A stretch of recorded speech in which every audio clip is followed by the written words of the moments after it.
ഇന്ന് ഓഗസ്റ്റ് 14 രാവിലെ 10 മണി. കൂലി FDFS ലക്സംബർഗിൽ നിന്ന് 8 മണിക്ക് കാണാൻ ഫ്രണ്ട്സിന്റെ കൂടെ ടിക്കറ്റൊക്കെ എടുത്തിട്ടുണ്ട്. അത് മാത്രം ഇന്നത്തെ ദിവസം പ്ലാൻ ചെയ്തിരിക്കുമ്പോഴാണ് ആ ഞെട്ടിക്കുന്ന സത്യം ഒരു ഇമെയിലിന്റെ രൂപത്തിൽ എൻ്റെ അടുത്തെത്തുന്നത്. ഞാൻ പോകാറുള്ള ജിം റെനോവേഷന് വേണ്ടി ഇനി ഒരു 3 ആഴ്ചത്തേക്ക് ക്ലോസ്ഡ് ആണത്രേ. മതിയല്ലോ, ഉടനെ ചാടിയിറങ്ങി. ഇന്ന് ജിമ്മിൽ പോയിട്ട് തന്നെ കാര്യം. ഞാൻ എന്തിനാ ജിമ്മിൽ പോകാറെന്ന് ചോദിച്ചാൽ ഞാൻ പറയും നല്ലപോലെ ഫുഡ് അടിക്കാനാണെന്ന്. അങ്ങനെ ഒരു മണിക്കൂറത്തെ പ്രഹസനം കഴിഞ്ഞ് ബസ് പിടിച്ച് തിരിച്ചെത്തി കുളിച്ചു. ഇനി ഫുഡ് അടിക്കൽസ്. ഇന്നത്തെ ലഞ്ച് സ്പെഷ്യൽസ്: ചൂട് ചോറ്, ഇന്നലത്തെ പയറുകറി, കണവത്തോരൻ ആൻഡ് ഓംലെറ്റ്. കണവ ഇന്നലെ ക്ലീനാക്കി വെച്ചതുകൊണ്ട് അതിനധികം ടൈം പോയില്ല.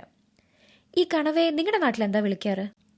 പിന്നെ കുറച്ചു നേരം ജോബ് ആപ്ലിക്കേഷൻ പ്രഹസനമായിരുന്നു. അങ്ങനെ ഒരു 5-5:30 ആയപ്പോൾ അപ്പു എത്തി. കയ്യിലൊരു പൊതിയുണ്ട്. അപ്പോൾ ഇന്നത്തെ ഡിന്നർ സോർട്ടഡ്. ഞാൻ നേരത്തെ പറഞ്ഞില്ലേ, ജിമ്മിൽ പോയാൽ ഫുഡ് അടിക്കുമ്പോൾ വരുന്ന ഒരു ഗിൽറ്റില്ലേ, അതിത്തിരി കുറയും. പിന്നെ കറങ്ങിത്തിരിഞ്ഞ് മാച്ചിങ് ഡ്രസ്സൊക്കെ ചെയ്ത് ഞങ്ങൾ ഇറങ്ങി. ബസ്സും ട്രാമും പിടിച്ച് ഒരു 45 മിനിറ്റ്സ് ട്രാവൽ ചെയ്താലാണ് ഞങ്ങൾക്ക് സെൻട്രൽ എത്താൻ കഴിയുക. ഈ കിനിപോളിസിൽ ഞാൻ ആദ്യമായിട്ടാണ്. ഫ്രണ്ട്സൊക്കെ ഓൾറെഡി എത്തിയിരുന്നു. ഒരു 10 മിനിറ്റ് ബാക്കിയുണ്ട്. വേണ്ട സ്നാക്സൊക്കെ എടുത്ത് നേരെ ഹാളിലേക്ക് പോയി. അങ്ങനെ സൂപ്പർ സ്റ്റാറിൻ്റെ സിനിമയൊക്കെ കണ്ട് ജില്ലായി രാത്രി അത്യാവശ്യം ലേറ്റായിട്ട് വീട്ടിൽ തിരിച്ചെത്തി.